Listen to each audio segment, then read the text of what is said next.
Fermez les yeux un instant et imaginez que tout ce que vous voyez, touchez, entendez, tout ce que vous considérez réel n'est qu'une réponse. Non pas une origine, mais un reflet. Peut-être traversez-vous une période où tout semble incertain, comme si le monde autour de vous était désordonné, froid, indifférent. Et, au fond, vous vous demandez peut-être « Pourquoi rien ne change, même quand je fais tant d'efforts ?» La vérité est déconcertante, mais aussi libératrice. Vous ne vivez pas dans la réalité. Vous vivez dans la perception que vous en avez. Neville Goddard disait avec une précision quasi chirurgicale « La réalité n'est pas quelque chose que vous découvrez, c'est quelque chose que vous projetez. » Cela signifie que le monde extérieur, avec ses peines, ses joies, ses attentes et ses frustrations, n'est pas le créateur, mais la créature. Un miroir retardé de l'image émotionnelle que vous entretenez en vous. Greg Braden, alliant science et spiritualité, montre que nous évoluons dans un champ interactif et sensible, où les pensées alignées sur des émotions cohérentes agissent comme des codes qui façonnent ce que nous appelons réalité. Il dit « Le champ répond à la cohérence entre le cœur et le cerveau. » Et si c'était vrai que chacune de vos émotions murmurait des instructions silencieuses à l'univers, que la douleur que vous ressentez, celle qui semble ne jamais passer, soit un appel de la vie à réajuster votre focus intérieur, ce n'est pas ce qui se passe à l'extérieur qui compte, mais ce qui vibre à l'intérieur. Quand vous comprenez que tout ce qui vous entoure est sélectionné, édité et projeté par l'état interne que vous habitez, tout change. La douleur gagne un sens, le vide révèle un chemin, la souffrance devient initiation. Imaginez que la vie n'est pas un film dont vous êtes simple spectateur, mais un scénario rédigé en temps réel, à l'encre de votre conscience inconsciente. Et si vous pouviez tout réécrire? Avez-vous remarqué comment deux personnes peuvent vivre le même événement et en ressortir avec des ressentis opposés? L'une se sent trahie, l'autre libérée. L'une plonge dans la douleur, l'autre s'éveille. Cela nous montre que la réalité n'est pas absolue. Ce n'est pas un mur de béton auquel nous sommes tous attachés. C'est un voile tissé de l'intérieur, modelé par les perceptions uniques de chacun. Peut-être vous sentez-vous prisonnier d'un cycle sans fin.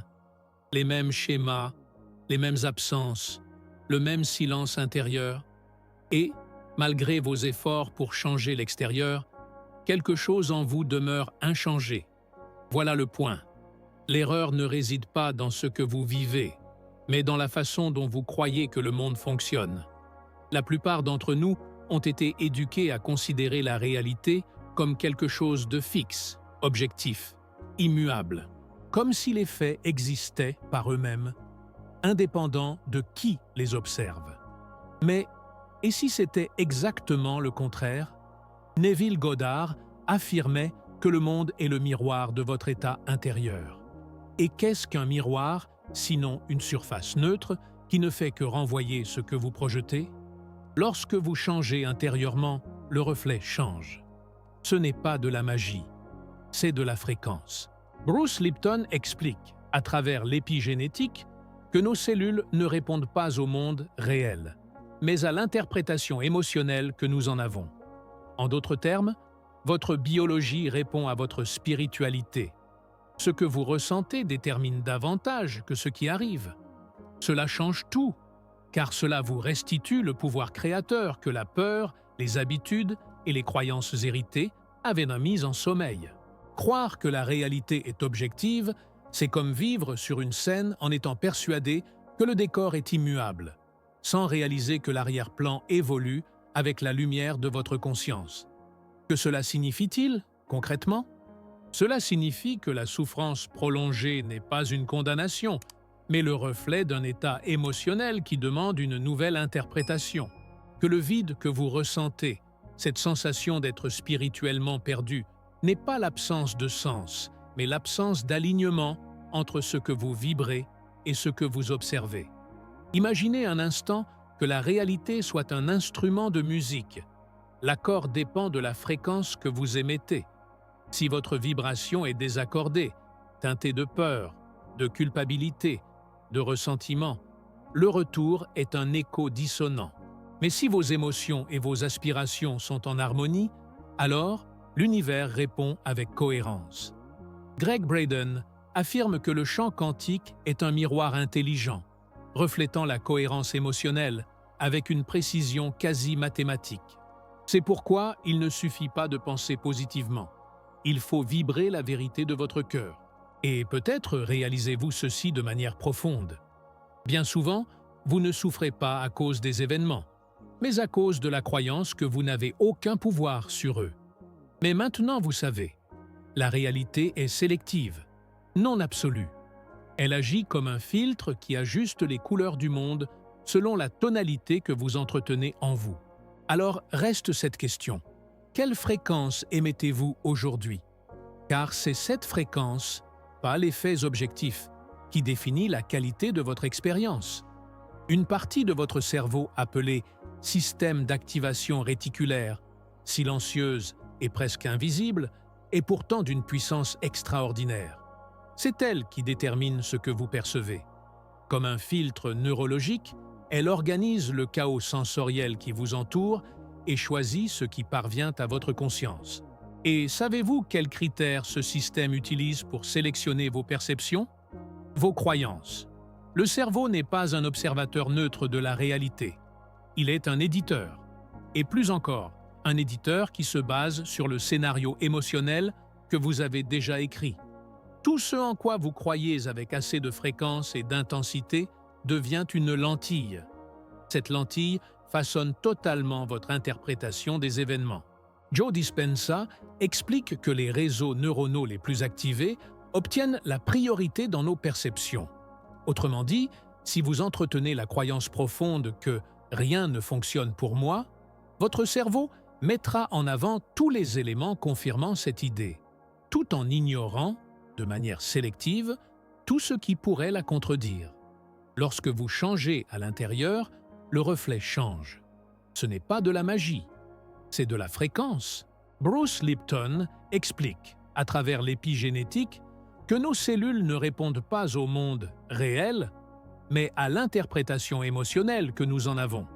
Autrement dit, votre biologie répond à votre spiritualité. Ce que vous ressentez est plus déterminant que ce qui arrive. Cela change tout, car cela vous restitue le pouvoir créateur mis en sommeil par la peur, les habitudes et les croyances héritées. Croire que la réalité est objective, c'est comme jouer sur une scène en étant persuadé que le décor est immuable, sans réaliser que le fond change selon la lumière de votre conscience. Concrètement, que cela signifie-t-il? Cela signifie que la souffrance prolongée n'est pas une sentence, mais le reflet d'un état émotionnel qui demande une nouvelle interprétation.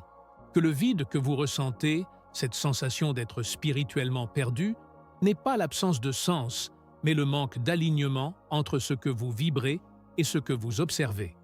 Imaginez un instant que la réalité soit un instrument de musique. L'accord dépend de la fréquence que vous émettez. Si votre vibration est désaccordée, teintée de peur, de culpabilité, de ressentiment, vous recevez un écho dissonant. Mais si vos sentiments et vos désirs sont en harmonie, alors l'univers répond avec cohérence. Gregg Braden affirme que le champ quantique est un miroir intelligent, reflétant la cohérence émotionnelle avec une précision quasi mathématique. C'est pourquoi il ne suffit pas de penser positivement, il faut vibrer la vérité. Peut-être réalisez-vous ceci de manière profonde. Souvent, vous ne souffrez pas à cause des événements, mais à cause de la croyance que vous n'avez aucun pouvoir sur eux. Désormais, vous savez, la réalité est sélective, non absolue. Elle fonctionne comme un filtre qui ajuste les couleurs du monde selon la tonalité que vous entretenez à l'intérieur. Alors la question est, quelle fréquence émettez-vous aujourd'hui? Car c'est cette fréquence, non les faits objectifs, qui détermine la qualité de votre expérience. Il existe une partie de votre cerveau, le système d'activation réticulaire, silencieuse et presque invisible, mais extrêmement puissante. C'est elle qui sélectionne ce que vous percevez. Comme un filtre neurologique, elle organise le chaos sensoriel qui vous entoure et choisit ce qui parvient à votre conscience.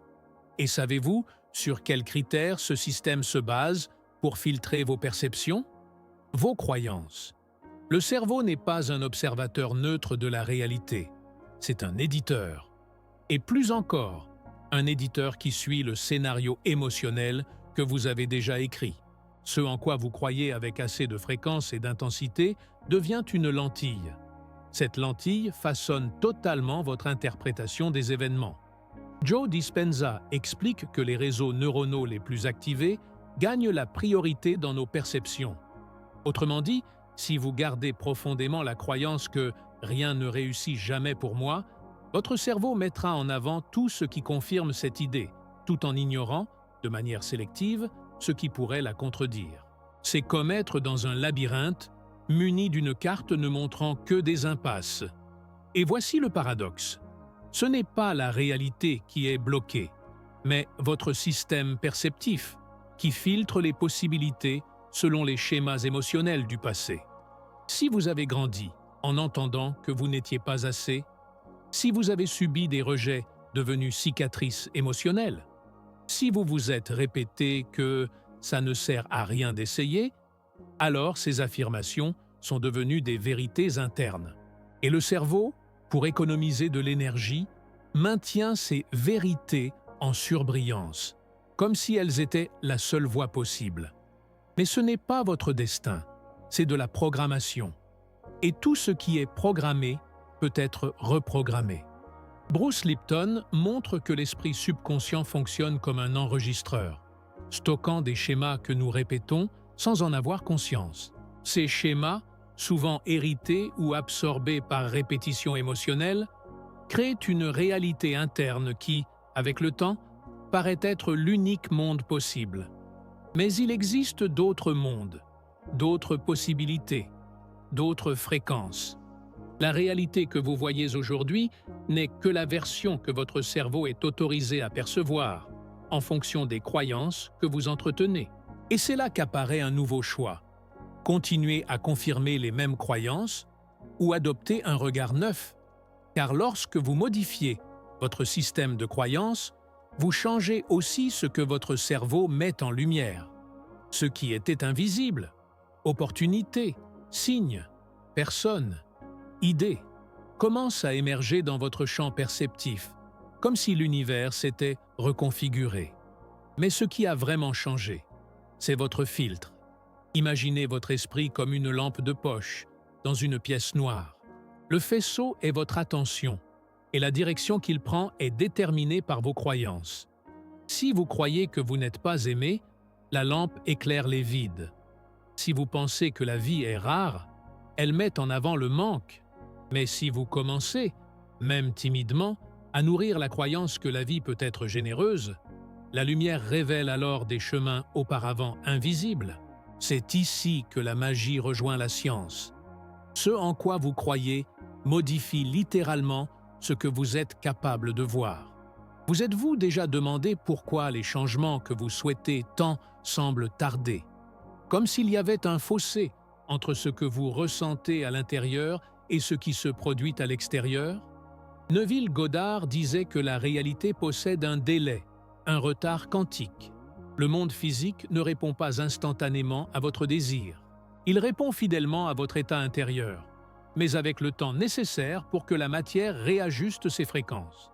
Cela peut déstabiliser, car nous vivons dans une culture de l'immédiat où tout doit arriver maintenant. Mais la réalité n'est pas un bouton, c'est un écho, un reflet différé. Et ce que vous voyez aujourd'hui est l'écho de ce que vous avez vibré hier. Imaginez que la vie soit un champ fertile. Ce que vous y plantez avec émotion, par la répétition de vos pensées, vos images mentales et votre vibration dominante, se transforme en graines. Mais chaque graine a besoin de temps pour germer, grandir, fleurir.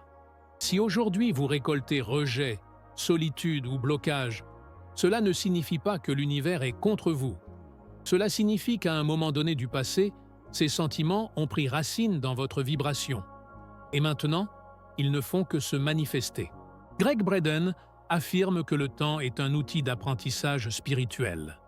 Il nous offre une sorte d'intervalle entre la cause et l'effet, précisément pour que nous puissions ajuster ce que nous émettons avant que le reflet ne revienne avec force. Le temps n'est donc pas votre ennemi, mais votre allié silencieux. L'espace entre votre vibration et votre manifestation est une invitation à affiner votre conscience. Et peut-être ressentez-vous ceci. Souvent, vous avez l'impression que rien ne change, alors que vous assistez simplement à la fin d'un ancien cycle. Vous vivez les derniers échos d'une vibration qui a déjà commencé à se transformer. La physique quantique montre que toute manifestation nécessite un effondrement de la fonction d'onde, une concentration d'énergie et d'intention. Cela demande de la constance vibratoire.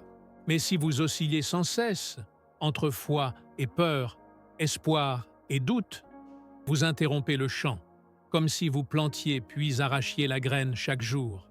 La réalité ne répond pas aux demandes, elle répond aux états.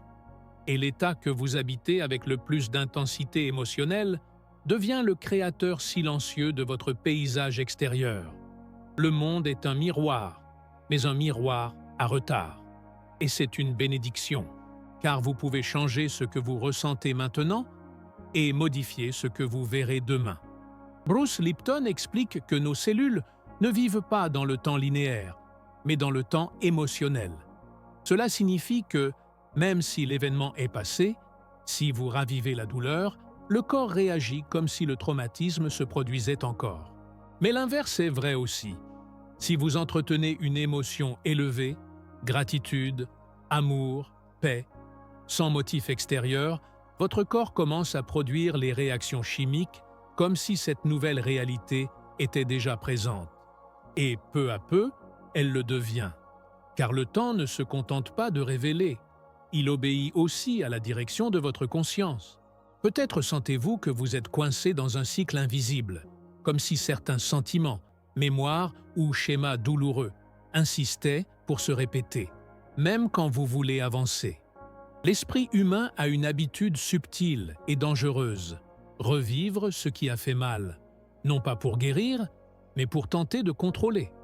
La douleur répétée devient familière et, paradoxalement, ce qui est familier devient confortable, même si cela blesse. Mais voici l'essentiel. En ravivant intensément une douleur émotionnelle, vous la ranimez dans le champ quantique. Neville Goddard disait que le monde extérieur n'est que le reflet retardé de l'image que nous entretenons avec émotion. Cela vaut autant pour ce que nous désirons que pour ce que nous craignons.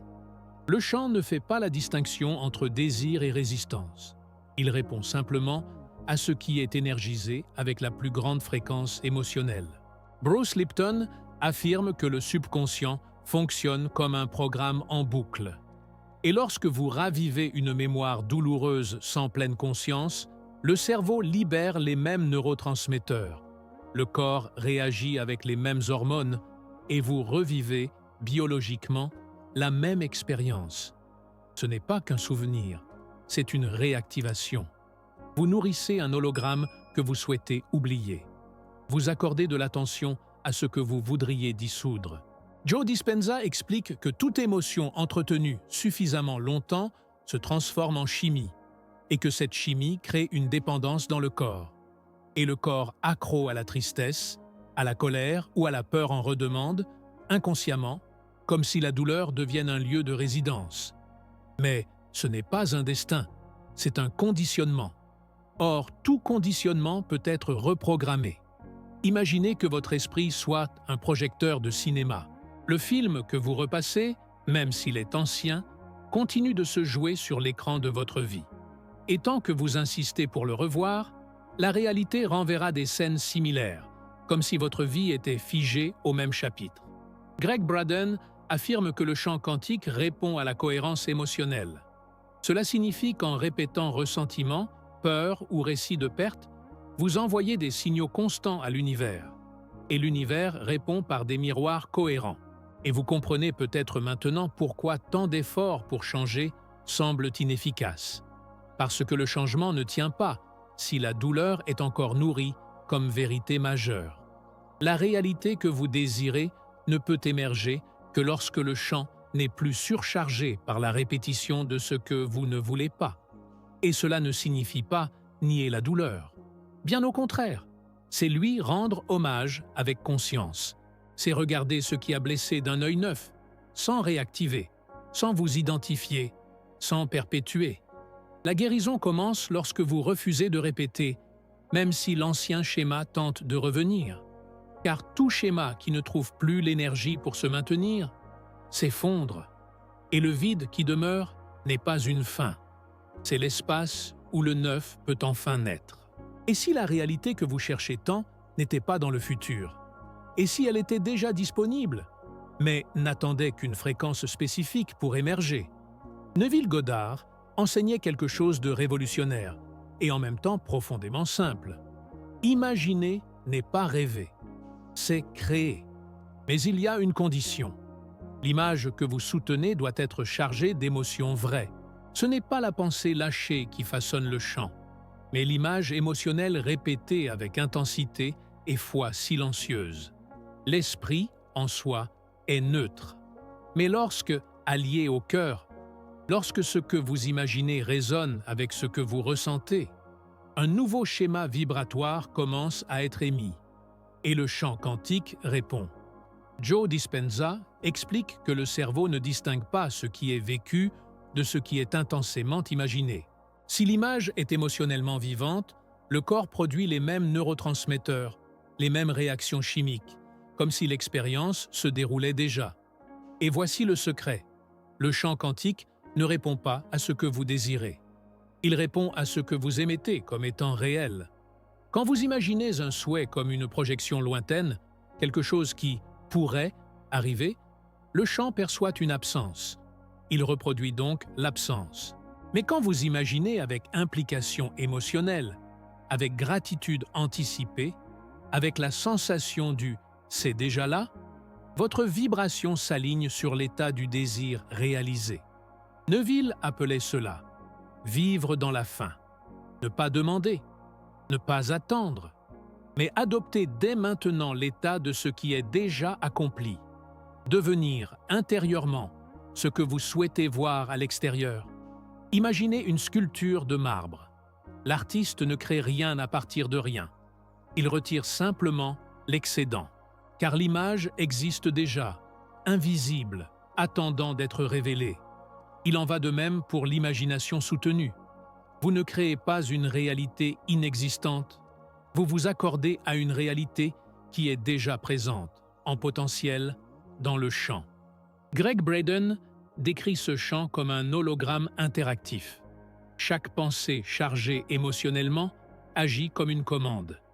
Et la persistance de cette commande effondre la fonction d'onde, transformant les possibilités en événements. Mais pourquoi est-il si difficile de maintenir cette imagination?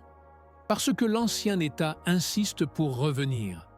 Les voix intérieures qui disent « c'est illusoire »,« ce n'est pas pour moi »,« rien ne change », sont l'expression d'un système émotionnel conditionné. Et c'est là qu'intervient la force de la répétition. Imagination plus persistance, réalité éditée. Il ne suffit pas de visualiser une seule fois. Il faut soutenir la vibration jusqu'à ce qu'elle devienne familière. Car le cerveau n'accepte comme vérité que ce qu'il perçoit comme habituel. Bruce Lipton explique qu'en répétant des émotions élevées associées à de nouvelles images mentales, vous commencez à créer de nouvelles connexions neuronales. Et ces réseaux deviennent des chemins de manifestation. Ce n'est pas de la sorcellerie, c'est la neuroplasticité alliée à la conscience. Et peut-être que, maintenant, quelque chose en vous commence à comprendre. Vous n'avez pas besoin de changer le monde. Vous avez seulement à maintenir vivant l'état intérieur qui projette un nouveau monde, car le champ répond à l'état dominant, non aux tentatives épisodiques. Imaginez-vous comme un phare. La lumière que vous entretenez à l'intérieur traverse le temps et l'espace. Et, un jour, le reflet revient. Non pas comme un miracle, mais comme une cohérence vibratoire. Peut-être avez-vous déjà formulé d'innombrables demandes à l'univers, avec des mots sincères, des larmes aux yeux, le cœur grand ouvert. Peut-être avez-vous souhaité une guérison, une réconciliation, une réponse. Et pourtant, le silence est resté. Cela peut engendrer une profonde frustration, un sentiment d'être oublié, ignoré, indigne. Mais ce que Neville Goddard révèle avec clarté et audace, c'est que le chant quantique ne répond pas à votre demande. Il répond à l'état que vous occupez pendant que vous demandez. C'est comme envoyer une lettre à une mauvaise adresse. Peu importe le contenu. Si la vibration est désaccordée, la réponse sera confuse, tardive ou inexistante.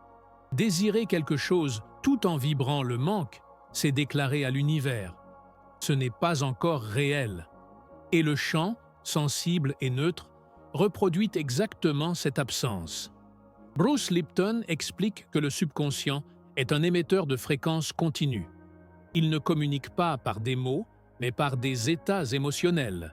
Si ce que vous ressentez est la pénurie, la peur ou le désespoir, c'est ce signal qui est envoyé, quelle que soit votre intention verbale. C'est pourquoi tant de manifestations n'aboutissent pas. Nous essayons de recevoir quelque chose que nous n'avons pas encore intégré à notre être. Joe Dispenza affirme que pour changer la réalité, il faut devenir la version future avant son arrivée. Vibrer comme si l'on avait déjà. Ressentir comme si l'on vivait déjà.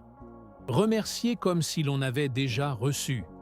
Mais cela requiert un saut de conscience, un abandon de l'identité du manque.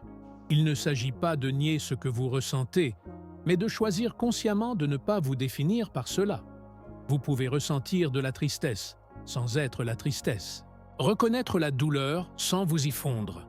Le chant répond à ce que vous êtes, non pas de manière superficielle, mais vibratoire. Qui êtes-vous dans votre essence la plupart du temps? Quelle fréquence maintenez-vous lorsque vous êtes seul, dans le silence, loin des demandes? C'est cette signature énergétique qui façonne votre réalité. Gregg Braden affirme que le cœur humain, en cohérence avec l'esprit, génère une vibration mesurable qui interagit littéralement avec le champ quantique. Si l'émotion est celle de la plénitude, la réalité commence à refléter la plénitude. Si elle est celle du désespoir, le retour sera sombre, confus, déformé. Imaginez le chant comme un instrument de musique ne répondant qu'à la bonne résonance. Demander, c'est jouer une note. Être, c'est soutenir la mélodie. C'est pourquoi Neville insistait. Ce n'est pas le désir qui réalise, mais l'adoption de l'état. Vous devez entrer dans l'état du déjà accompli. Ne pas demander l'amour, mais être l'amour. Ne pas chercher la guérison, mais habiter la vibration de celui ou celle qui est déjà entier. Et voici l'une des vérités les plus libératrices et les plus exigeantes. Le chant ne répond pas à ce que vous voulez, mais à ce que vous êtes prêt à incarner, faire vibrer, entretenir. C'est la clé de la création consciente. Ne pas affirmer seulement avec des mots, mais avec présence, avec constance, avec une vérité intérieure. Car l'univers n'écoute pas ce que votre bouche prononce. Il écoute ce que votre cœur croit. Fermez les yeux un instant et imaginez que vous assistez à un film. Le protagoniste, c'est vous. Vous vous réveillez, vous parlez, vous pensez, vous réagissez. Vous ressentez la peur, la joie, l'inconfort, l'espoir. Et tout cela se passe, tandis qu'une part silencieuse en vous se contente d'observer. Cette part qui observe, c'est votre vraie conscience. Pendant 3 jours, sans modifier vos comportements habituels, devenez cet observateur silencieux. Limitez-vous à percevoir. Quand quelque chose vous irrite, observez l'irritation. Quand quelqu'un vous émeut, observez l'émotion. Quand surgissent des pensées répétitives, observez leur insistance, sans juger, sans corriger, sans intervenir. Vous constaterez que la plupart de vos ressentis ne naissent pas des faits, mais de l'interprétation que vous avez construite au fil de votre vie. Gregg Braden souligne l'importance de l'autoconscience comme porte d'entrée à la reprogrammation vibratoire. Observer sans réagir est l'une des méthodes les plus puissantes pour échapper au pilote automatique de la répétition émotionnelle. Bruce Lipton explique que 95% de notre vie est commandée par le subconscient. Cela signifie que la majorité de nos réactions ne sont pas des choix conscients, mais des schémas automatiques, hérités, répétés et entretenus par la force de la familiarité. En devenant observateur, vous interrompez ce circuit automatique. Vous créez un petit espace entre le stimulus et la réponse. Et dans cet espace naît la liberté. Neville Goddard affirmait que l'état observé commence à se dissoudre, car ce qui est vu en pleine conscience perd sa force dans le champ. La douleur ne disparaît pas parce qu'elle a été ignorée, mais parce qu'elle a été observée avec présence et ainsi transformée. Vous commencez à comprendre que ce n'est pas la réalité qui vous affecte, mais la façon dont vous vous y interprétez. Et cette prise de conscience est une clé silencieuse, mais puissante. Vous n'êtes pas aussi prisonnier que vous le croyez. Vous jouez un rôle dans un film, mais vous pouvez, à tout moment, revenir à votre fauteuil d'observateur. Imaginez que vous êtes dans une rivière tumultueuse. Tout vous emporte. Émotions, pensées, souvenirs. Mais quand vous devenez l'observateur, c'est comme sortir de l'eau et contempler le courant de l'extérieur. Il continue de couler, mais vous n'êtes plus emporté. Cet état de conscience témoin est une forme profonde de guérison, car il dissout l'identification à la douleur. Et quand vous ne vous identifiez plus à ce qui blesse, cela perd le pouvoir de commander votre réalité. Durant ces 3 jours, vous prendrez peut-être conscience du nombre de fois où vous réagissez de la même manière à d'anciens déclencheurs, du nombre de douleurs que vous ravivez inutilement, et du nombre de ces réactions qui pourraient être remplacées par le silence, la présence, le choix. Ce que vous observez avec amour commence à guérir. Ce que vous observez avec conscience commence à se transformer. Vous n'avez pas besoin de tout contrôler. Vous avez seulement à être suffisamment éveillé pour ne pas vous perdre vous-même. Et parfois, la plus grande manifestation n'est pas de changer le monde, mais de changer la façon dont vous vous positionnez en lui. Imaginez un instant que la réalité qui vous entoure n'est pas solide, qu'elle n'est ni fixe ni rigide. Imaginez que tout ce que vous appelez « monde » n'est qu'un hologramme, un champ de fréquence qui répond à votre champ intérieur. Ce n'est pas une métaphore poétique, c'est une révélation quantique. Greg Braden affirme que la matière n'est pas une structure statique, mais une vibration condensée, et que le cœur humain, en cohérence avec le cerveau, peut émettre des ondes qui modifient la structure de ce champ. Cela signifie que votre émotion n'est pas simplement une sensation, mais une instruction silencieuse envoyée au tissu de la réalité.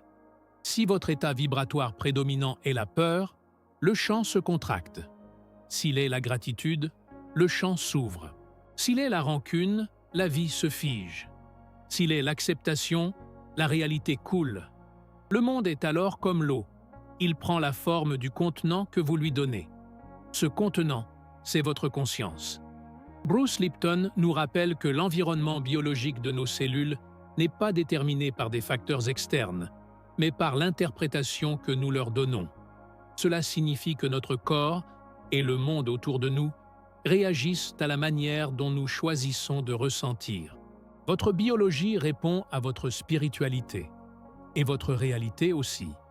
L'hologramme émotionnel dans lequel vous vivez est façonné par la vibration que vous entretenez le plus souvent, avec le plus de constance et d'intensité. Ce n'est pas la pensée occasionnelle qui modifie le champ, mais l'état soutenu. Joe Dispenza souligne l'importance de la cohérence cardiaque, un état d'harmonie entre le cœur et l'esprit, produisant un signal clair, continu et puissant pour le champ quantique. Quand cela se produit, la réalité commence à s'ajuster. L'hologramme se réorganise, les pièces bougent, les bonnes personnes apparaissent, les réponses arrivent. Mais tout part de l'intérieur, de la vibration dominante que vous émettez. Et voici une vérité libératrice. Vous n'avez pas besoin de contrôler le monde. Vous n'avez qu'à prendre soin de la fréquence que vous entretenez. Si vous traversez une période de douleur, de solitude ou de blocage, cela ne veut pas dire que vous êtes en faute. Cela signifie que le chant reflète quelque chose qu'il est bon de regarder avec plus de compassion, de vérité et de conscience. Vous pouvez choisir de nouvelles émotions. Vous pouvez pratiquer de nouveaux états. Vous pouvez expérimenter, ne serait-ce que quelques minutes par jour, la vibration de celui qui se sent déjà en paix. Car lorsque cette vibration devient dominante, l'hologramme répond. Et peut-être que, dès cet instant, vous percevez en vous un léger changement, un nouvel angle, une présence plus claire. C'est la réalité qui commence à adopter une nouvelle forme. Non pas parce que quelque chose dehors a changé, mais parce que vous avez changé à l'intérieur. Et c'est ainsi que tout change. Imaginez un vitrail. La lumière du soleil traverse ses motifs et peint l'espace de couleurs spécifiques. Mais si vous changez d'angle, la même lumière révèle un paysage nouveau. Rien n'a changé à l'extérieur, seulement la façon dont la lumière a été filtrée. Il en va de même pour la réalité. Bruce Lipton nous enseigne que les gènes ne réagissent pas à l'environnement réel, mais à l'environnement interprété. Autrement dit, nos cellules, et par extension, notre expérience de vie, ne répondent pas à ce qui arrive, mais à la manière dont nous percevons ce qui arrive. Vous n'êtes pas prisonnier de la réalité, mais de la lecture que vous en faites. Et cette lecture n'est pas figée. Elle peut être éditée, affinée, resignifiée. Le monde répond à l'état que vous occupez, et chaque nouvel état ouvre des portails qui semblaient auparavant inexistants. Neville Goddard disait avec clarté « Vous vivez dans des états, et le monde ne réagit qu'à l'état que vous occupez. » Cela signifie que ce n'est pas ce que vous possédez qui détermine votre réalité, mais ce que vous vibrez. La douleur, lorsqu'elle n'est pas comprise, devient une prison.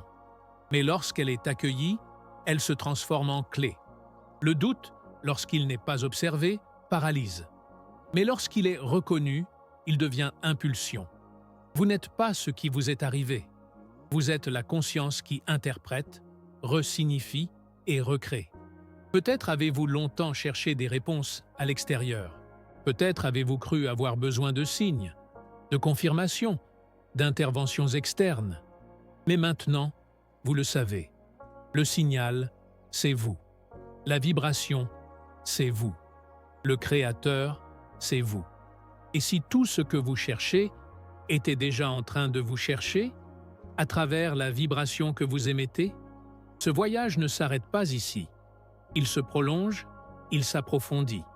Vous pouvez désormais choisir une nouvelle lentille, une nouvelle fréquence, un nouvel état, car le monde que vous verrez demain commence à se façonner maintenant, en fonction de la manière dont vous ressentez, pensez et vous positionnez dans le silence de votre cœur. La réalité est comme un vitrail, et celui qui change l'angle de la lumière transforme entièrement le paysage intérieur et extérieur. Alors, en cet instant silencieux, quelle est la nouvelle lumière que vous souhaitez laisser passer ?